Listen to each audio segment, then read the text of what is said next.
Rich pickings for Chris Hipkins and the Labor Party this week, because the government has, on the one hand, got a fight with the unions and the nurses on their hands, this over pay increases. The nurses have just told us they're being offered less than 1%, which is obviously less than the rate of inflation. Meantime, you've got the government announcing an increase. If you're the chair on a board, on a governing board of a government agency, your max salary, and you could end up doing 50 days max per year, I should say, if you're the chair of a governance board.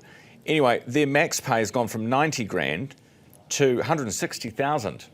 Guidelines issued by the government and sort of snuck in there yesterday before the Prime Minister's press conference. Labor leader Chris Hipkins joins me this morning. Good morning.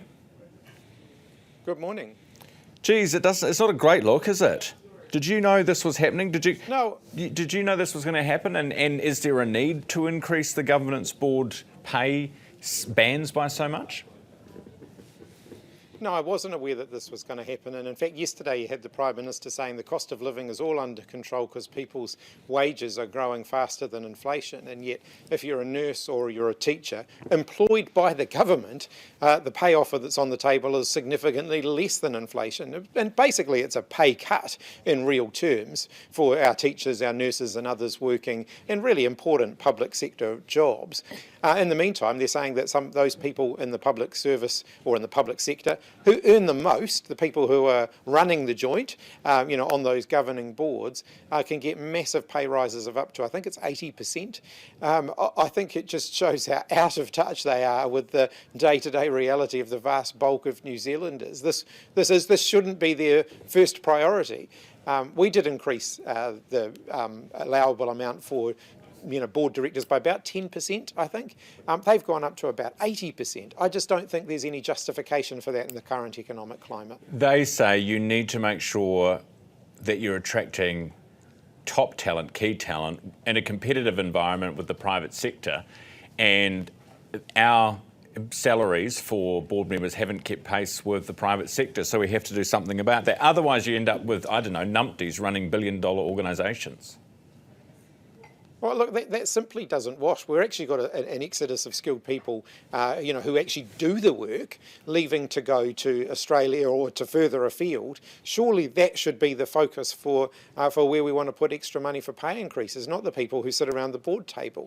We actually need the workers to stay in New Zealand, and that's something that the current government are making worse. They're seeing almost record numbers of people giving up on this government and voting with their feet and leaving. I don't disagree with you. It's terrible what's happening, and it's hollowing out a skilled workforce, particularly construction. I guess the question for you is, what would you do actually differently to stop this from happening? And you're not really being specific with your policy, so it's hard for anyone to kind of take you seriously. Do you know what I mean? Oh, look, I know the National Party desperately wants to have Labor Party policy that they can attack because their own policies are all turning to custard and they prefer not to talk about them. But the reality is, but at least they've got some. I announced a whole lot of policy, but even if I announced a whole lot of policy today, Ryan, there's not going to be an election until towards the end of next year. And assuming the government doesn't collapse, that's always a possibility. It's the most unstable government we've seen in a long time. But the reality is, Christopher Luxon gets out of bed every morning with the power to do things that make New Zealanders' lives easier. That unfortunately is not a position that I'm in at the moment as leader of the opposition. It's time the government started accepting responsibility for the consequences of their own actions. He can swear and curse about me all he likes. The reality is, I'm not the one running the country at the moment, he is. No. And it's time that Christopher Luxon started accepting responsibility for what he's inflicting on the country. Because I've seen leaders of political parties do this before, where you save you save yourself till the election period. But this is quite an extreme version of that, I think, what you're doing, Chris. Where's this come from? Is this inspired by a particular campaign or a leader that you have been following? No, absolutely not. Look, it is partly driven by the uncertainty that we face at the moment. What I've said really clearly is I don't want to be in a position like the National Party was in the last term, where they announced a whole lot of policies which they'd already jettisoned by the time they got to the election campaign. Remember, the first policy the National Party announced after the 2020 election was that they were going to spend billions of dollars building purpose-built managed isolation and quarantine facilities. That was their main policy. How did that pan out? You know, a lot can change. And at the moment, a lot is changing on a daily basis. And I want to be absolutely certain that the promises that I put before New Zealanders at the next election are ones that I know I can deliver on. Let me put my hand up here and say all political parties in New Zealand have made promises in the past that they haven't then been able to keep in government. And I think Kiwis have had enough of that.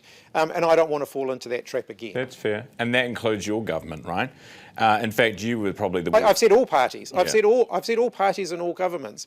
But you know, I think rushing out policies now to respond to the issues that we're facing now potentially means a year down the track we're saying actually there's some other issues that are more important. Fair enough. Will you give prisoners the right to vote again? It wouldn't be the top of my priority list, but I am concerned about what the government are doing that could potentially disenfranchise hundreds of thousands of law-abiding New Zealanders. But not enough to who undo simply it. have fallen off the electoral roll. Who've simply fallen off the electoral roll because they've moved house. And yes, we will make sure that they have their right to vote restored if this government proceeds with the change they're proposing to take. But not the away. prisoners, not the prisoners. Just the... we haven't specifically discussed that. It's actually not the top of my list. I'm actually more worried about the fact that people who've moved house could find their votes get invalidated without them even knowing about it. Yeah, I think that's a bit of a worry too, to be honest with you. Appreciate your time this morning, Chris. Thanks for coming on. Labour leader Chris Hipkins.